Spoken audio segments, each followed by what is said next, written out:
Good morning. Good morning. I'm Tim Gardner, and I'm honored to be your liturgist this morning. I'm joined this morning by our interim lead minister, the Reverend Krista Taves, who presents today's message, as well as by Suzanne LaLauren, who is over there waving, our pastoral care person, and our Director of Religious Education, Scott Stewart, will be making a special cameo appearance. I'm so pleased to welcome each of you to worship this morning, whether you are here in our beautiful sanctuary or participating from home. We are united as one community. Eliot Unitarian Chapel is a liberal religious community of spiritual seekers. We welcome each of you in the fullness of your age, race, ethnicity, your ways of being in body and mind, your gender expression, sexual orientation, and religious background. Our core values are freedom, reason, respect, and love. If you are visiting for the first time, a special welcome to you. There are so many things you could have chosen to do this morning, and you've chosen to be with us. We hope you feel warmly welcomed and that today's message speaks to you and that we will see you again.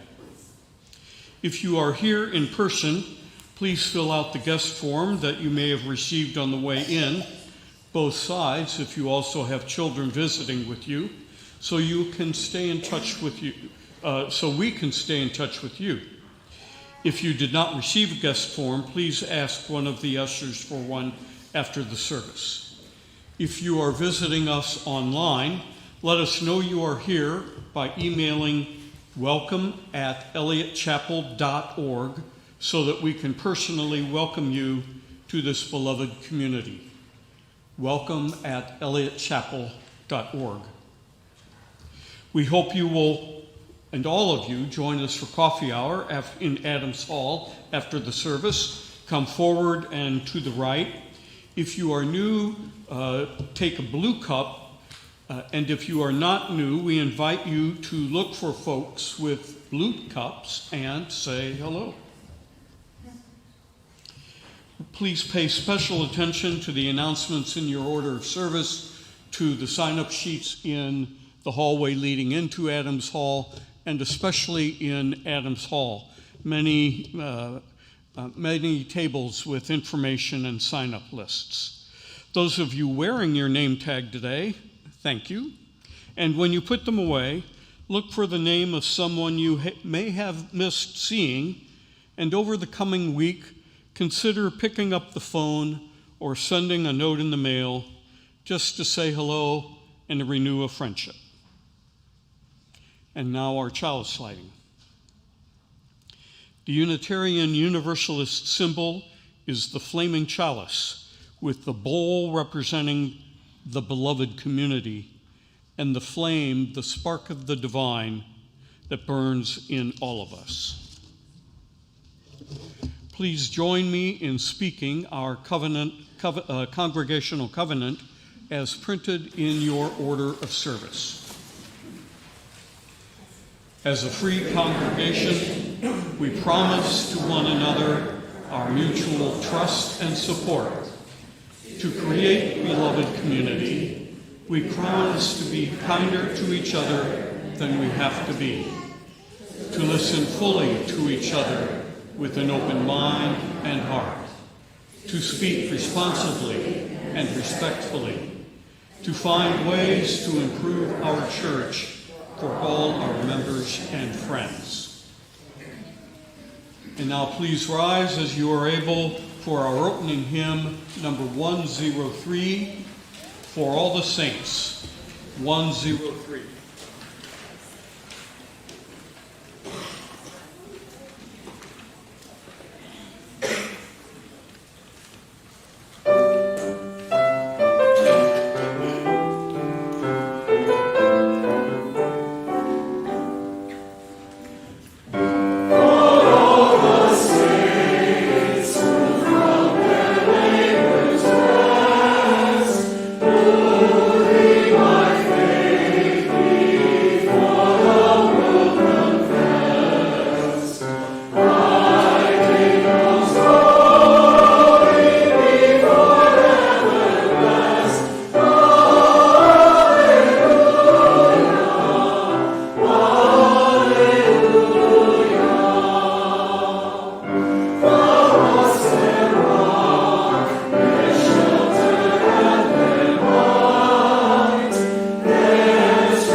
That sounded rather magnificent and regal.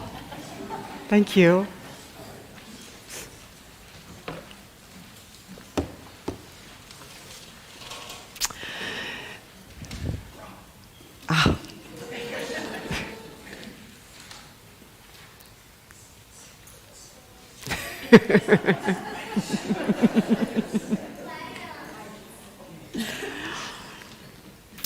So it's October 1st, which means we're on to a new theme of the month. And our theme this month is heritage, the gift of heritage.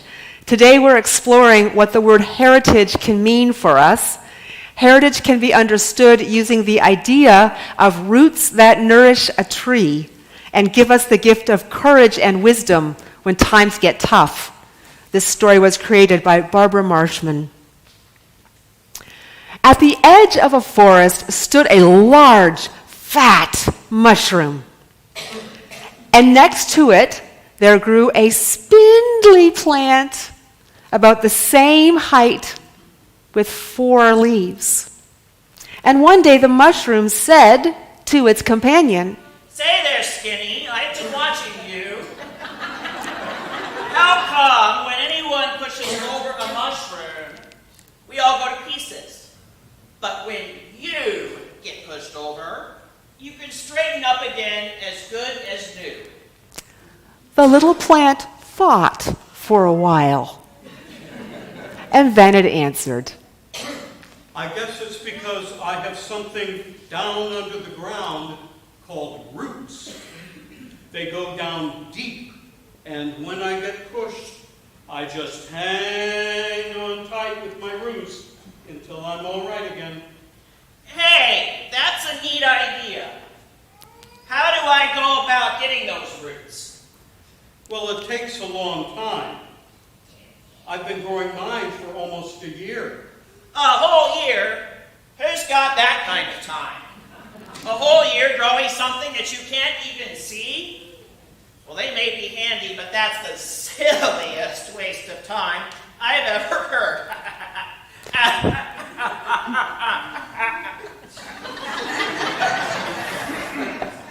Finally, the mushroom said to his forest friend, By the way, Skinny, when you've got all your fancy roots grown, what do you expect to be?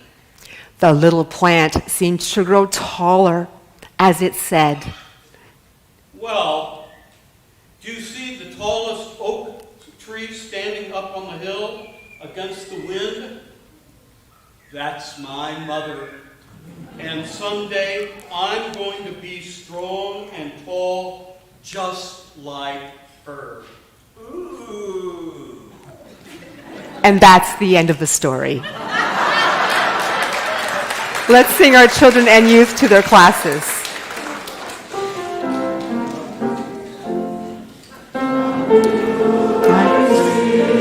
To you I give, together we share, and from this we live. From you I receive, to you I give, together we share, and from this we live. Our prayer today is by a good friend and colleague of mine, Reverend Tess Baumberger. It's called, "O Send Forth Us." And I invite you, as you are willing and able, to sit as is comfortable for you, anchor yourself, either with your feet or whatever way works best for you. Breathe deep. Let's breathe deep 3 times to settle in.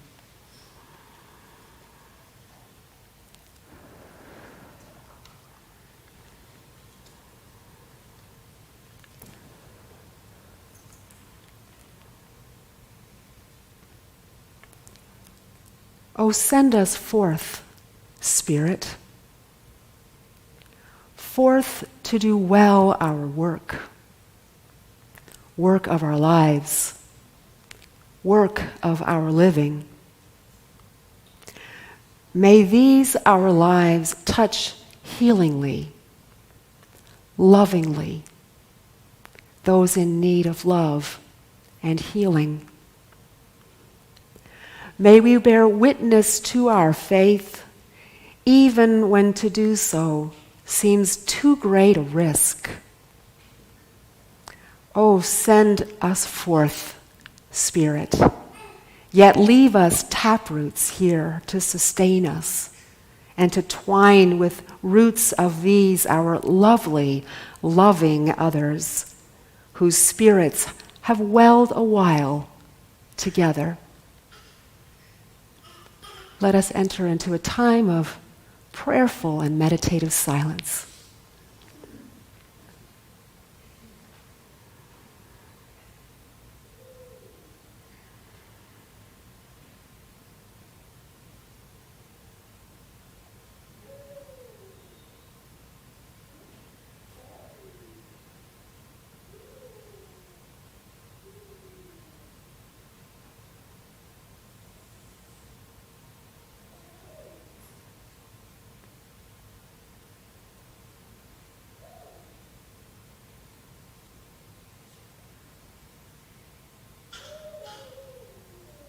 Let us speak the names of those we would hold in prayer.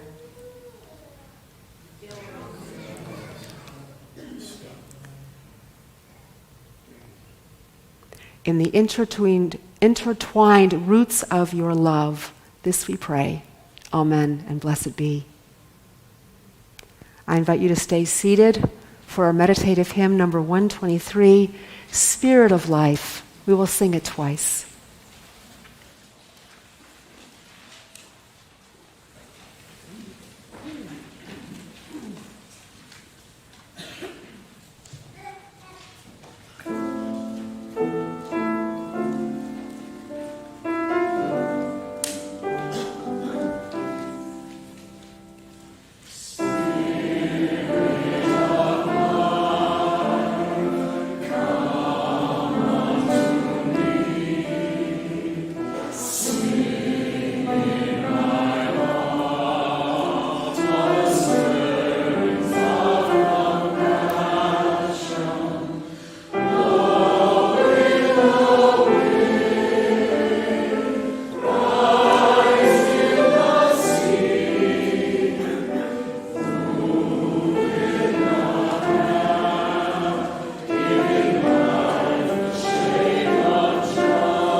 Every month, we choose a different local organization with whom we share half of our Sunday morning offering.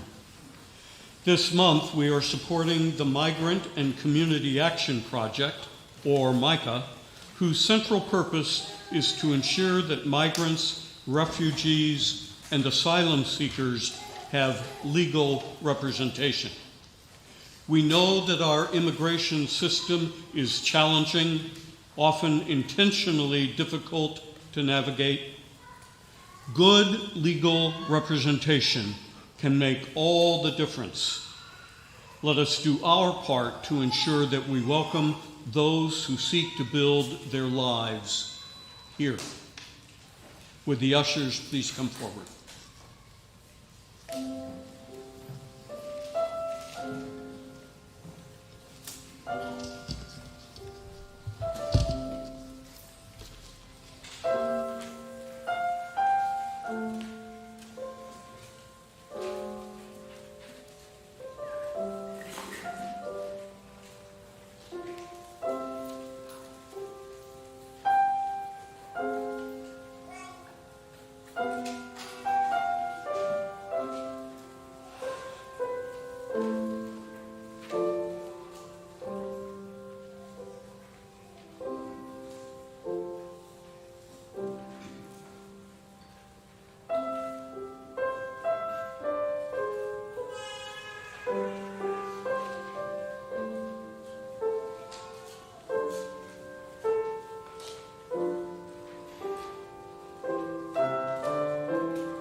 congregation as found in your order of service.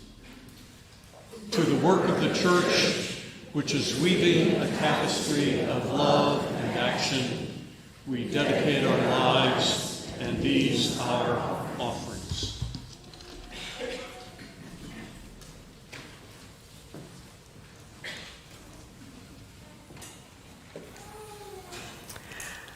Our reading today is a poem by Alberto Rios, an American poet and writer of Chicano heritage. And I just want to lift up a few things about this beautiful poem. It does view heritage as something passed through blood origins, which can feel exclusionary to those who are adopted. It also assumes a male and female parent, which can feel exclusionary to those in other kinds of families. I'm not going to meddle with his language, it's beautiful, but I welcome and encourage us to creatively and symbolically approach some of the language he uses. The poem is A House Called Tomorrow. You are not 15 or 12 or 17. You are 100 wild centuries and 15 bringing with you in every breath and in every step. Everyone who has come before you, all the yous that you have been, the mothers of your mothers, the fathers of your father. If someone in your family tree was in trouble, 100 were not. The bad do not win, not finally, no matter how loud they are. We simply would not be here if that were so. You are made fundamentally from the good. With this knowledge, you never march alone. You are the breaking news of the century. You are the good who has come forward through it all, even if so many days feel otherwise. But think. When you as a child learned to speak, it's not that you didn't know words. It's that from the centuries, you knew so many, and it's hard to choose the words that will be your own. From those centuries, we human beings bring with us the simple solutions and songs, the river bridges and star charts and song harmonies, all in service to a simple idea that we can make a house called tomorrow. What we bring finally into the new day, every day, is ourselves. And that's all we need to start. That's everything we require to keep going. Look back only for as long as you must, then go forward into the history you will make. Be good, then better. Write books, cure disease, make us proud. Make yourself proud. And those who came before you, when you hear thunder, hear it as their applause. Thus ends the reading.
Thank you, choir.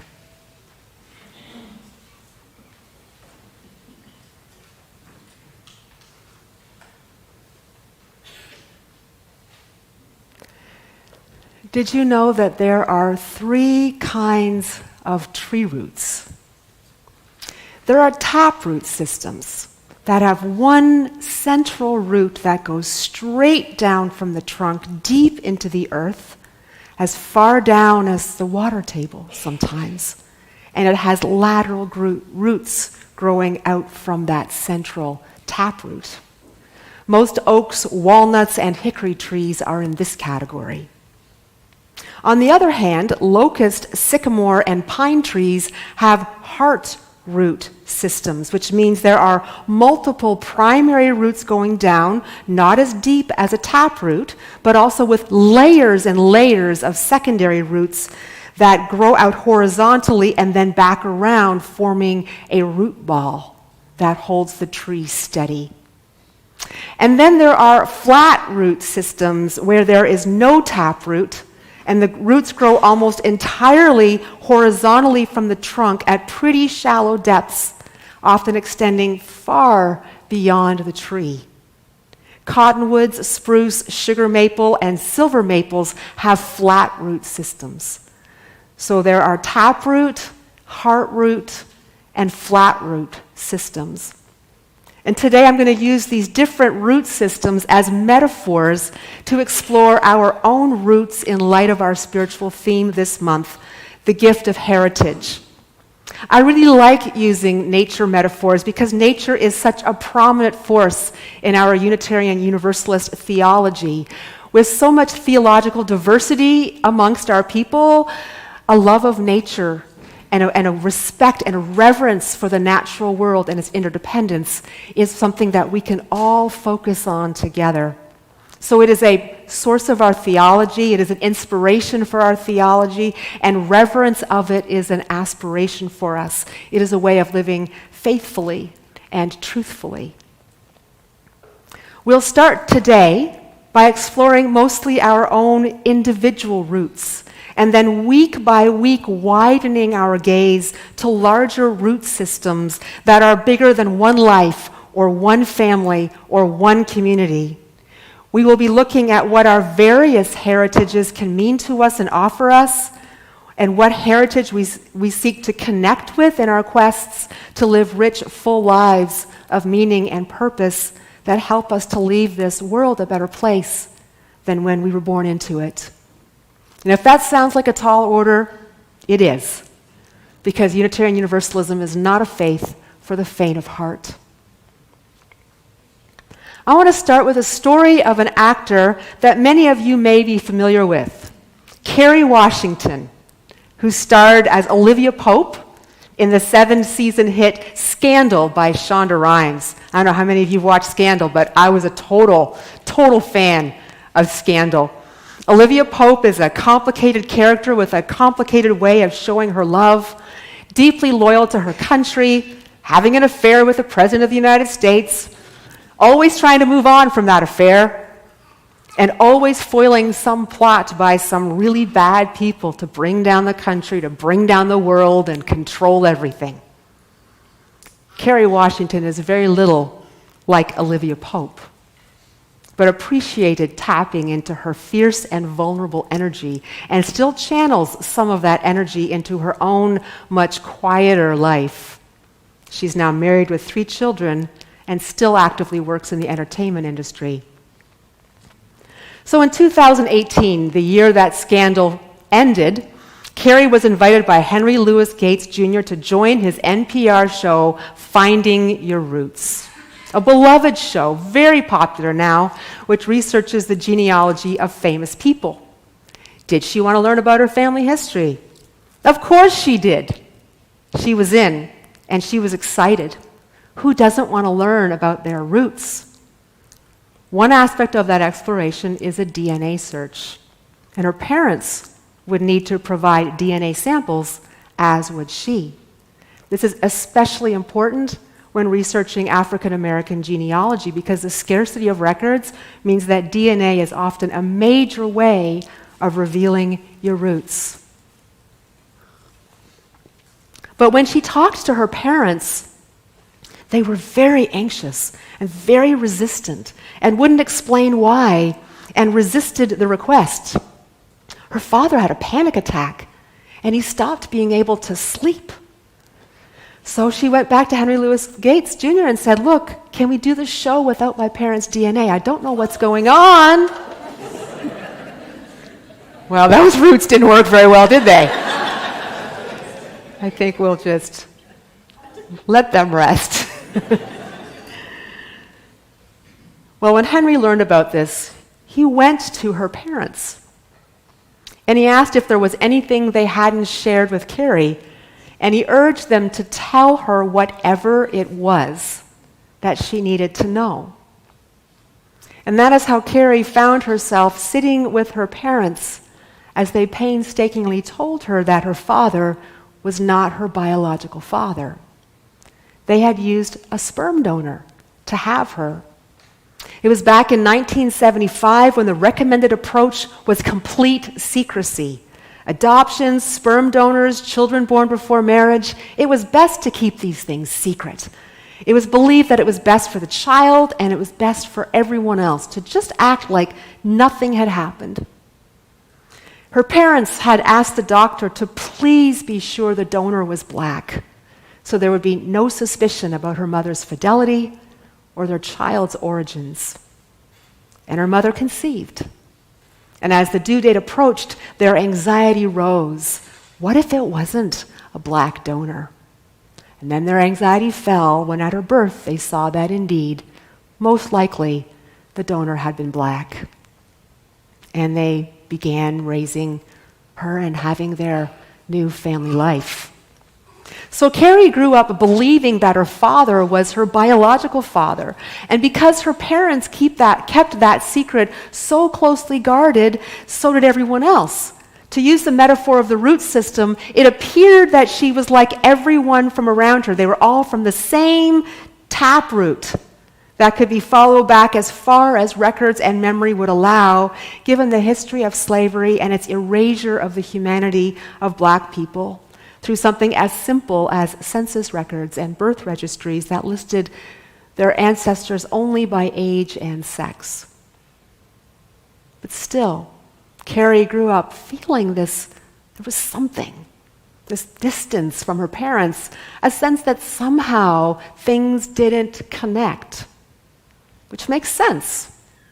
When you keep a secret, part of you is locked away, inaccessible, even to those you love the most, sometimes even inaccessible to yourself. So they couldn't share the fullness of who they were with their daughter or anyone else. And this became a burden.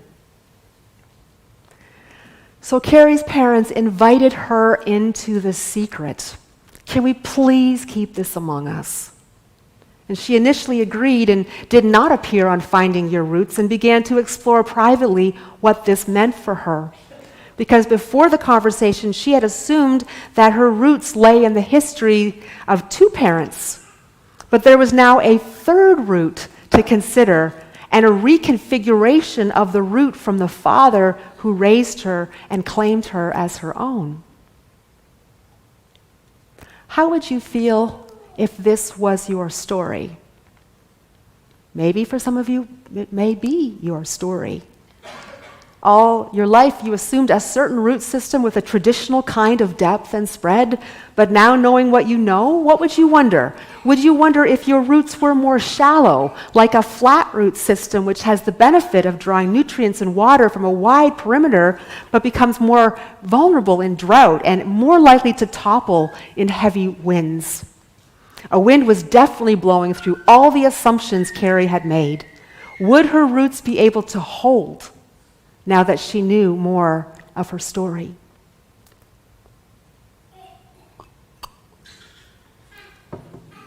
There is a hunger in many of us to anchor into a strong root system.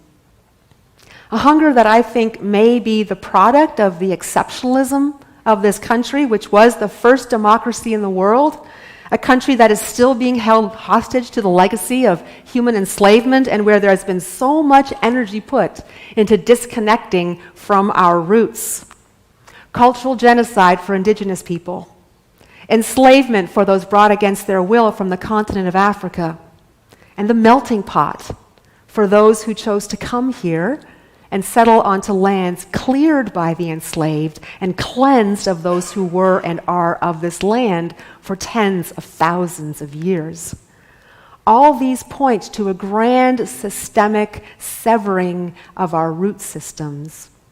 And then add to that the mythology about this country as it was severing itself from Britain in the Revolutionary War. It was supposed to be a complete cut.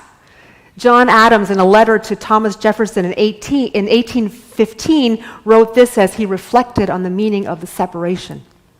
It was a revolution in the minds of the people, with a great rejection of a British colonialist past towards a uniquely American perspective and mindset, a break in history.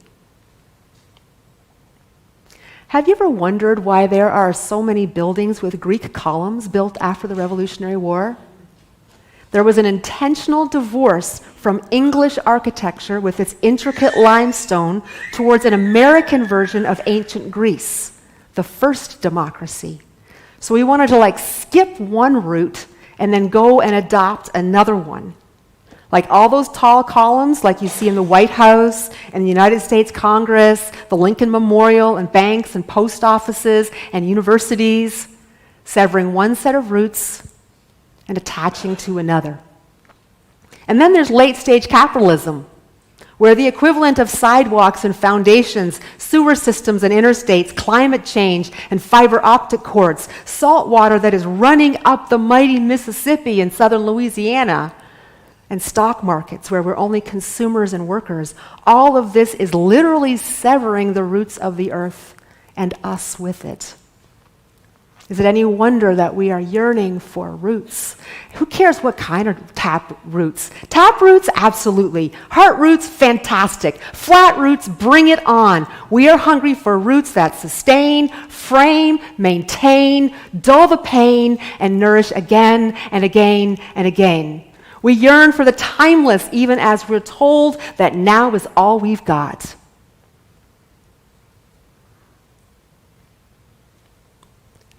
Now, here's the part where I'm supposed to lift up Unitarian Universalism, the answer for all this. What does our free faith have to say? How can it protect us? How can it save us? But even in our faith, there is a centuries-old struggle because we too were formed by a breaking off. First from Trinitarian Christianity, then from Christianity, and then from mandatory theism, which means the expectation that to be a person of faith, to be religious, means believing in a God. Sometimes we think we can't possibly have a root system, but we do. We really, really do. We just like to try and forget about it sometimes, but you see how well that worked for Kerry Washington and her parents. It doesn't work. It just builds tension in the system. But what I find so heartening in Unitarian Universalism is that in the last several decades, we have gradually transformed our faith, one human at a time, one thought at a time, one theologian at a time, one minister at a time, one congregation at a time, into an ongoing response to the growing loneliness created by the continuous severing of our roots. Not to go back to some mythical time when things were perfect, not to try and recover something we used to be and aren't anymore, and not like a mixing and matching of trinkets that you might find in an antique shop in a disintegrating part of town and keep rearranging on your windowsill. Not like that. Our response is deeply embedded in the practice and promise of our covenants. How many times have you heard me say that word? Covenants. It always comes back to our covenants, the sacred promises that we use to help weave ourselves back into a root system that cannot be broken no matter how much we forget and no matter how much we mess things up. It's the promises we make to ourselves, to our loved ones, to our life partners and our closest friends, to our children, to our families, to our communities.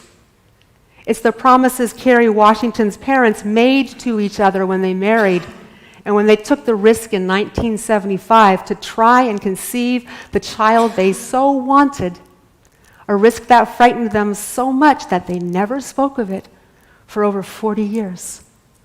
It's the promises they have made to each other in this community, the promises we have made to each other in our communities. And some of these promises are spoken, and some will forever be unspoken, felt like a whisper or a slight shifting below our feet. But we'll know. It's there. Now, we did not make this idea up. This idea of covenant, it's not just a you thing, although we certainly have our own twist on it. It is present in just about all faith traditions. Just a second, I just shrunk things. And I am not out of, just a second. Whoa. All right, let me start that paragraph again. We did not make this up. Okay? Covenant isn't a you thing, although we certainly have our own twist on it. It is present in just about all faith traditions in some way. There's this idea that if we make promises and if we do our best to keep them, we will be blessed. And if we fail, if we mess up, it is never too late. There's a reason that the symbol of Eliot Chapel is an interwoven infinity symbol. It's the spire on top of our steeple. And it can mean that there are no points of no return. We can hold ourselves accountable. We can make amends. We can learn. We can heal. We can reach out and we can ask for help. And as we do this, our roots go deeper and they go wider and they get thicker and more deeply entwined so that the next time we mess up, there's more holding us to help us get back and keep going. We do this for ourselves, we do this for our children, and for love of this life and love of this earth. When Kerry Washington learned that her roots were different than she imagined, she certainly could have been angry. She could have felt betrayed. She could have felt lied to, like her life was a sham. And some of those feelings must have been there as she took in the fuller story of how she came to be. But she's now looking for the donor, hasn't found him yet, but she's looking. She knows there's another primary root in her system, and she wants to find it, to explore what it will mean for her and her family. And she's grown closer to her parents and closer to her father now that it's not a secret anymore. Because he's not just her biological father, doesn't mean that his root system isn't hers. In some ways, it's more hers than it ever was. With the secret gone, they all feel more whole. And she can be thankful for how dearly they wanted her and how much they love her. And this week, I invite you to reflect on your roots. The roots that have been severed, the roots that bring you back through all the ways that our times would sever us from them. It could be the roots of your familial lineage. It could be the ones that raised you and the ones that birthed you, the roots of all who have nurtured you, the roots of the earth that moves through you, the roots of your deepest desires, the roots of all the systems that brought you into being and that now you carry with you and in you and pass on beyond you. I'm going to ask you to do one thing this week that either deepens your roots, widens the reach of your roots, or entwines your roots more tightly together.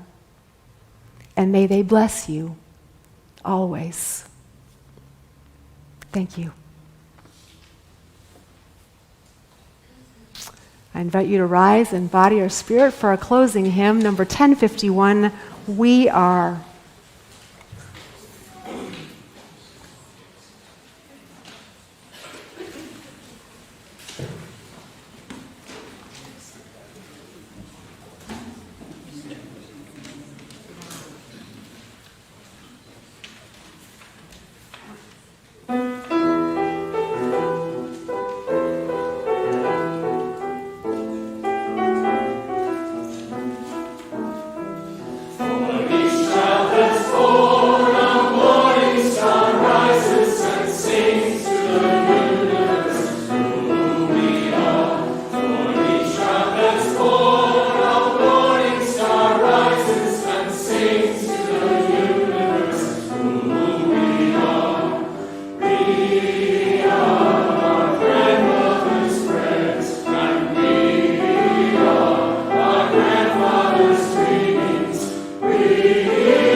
we extinguish this flame, but not the light of truth, the warmth of community, or the fire of commitment.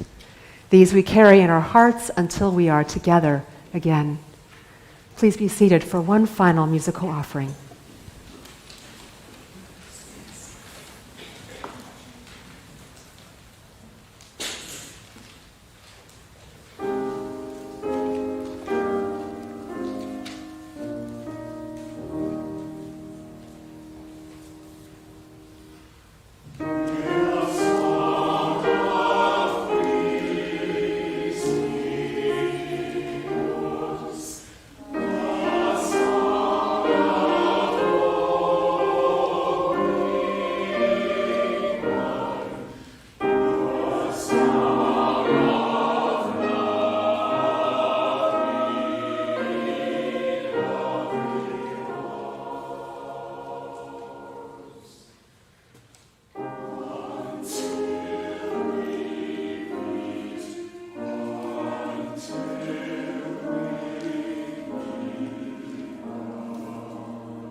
With your presence today.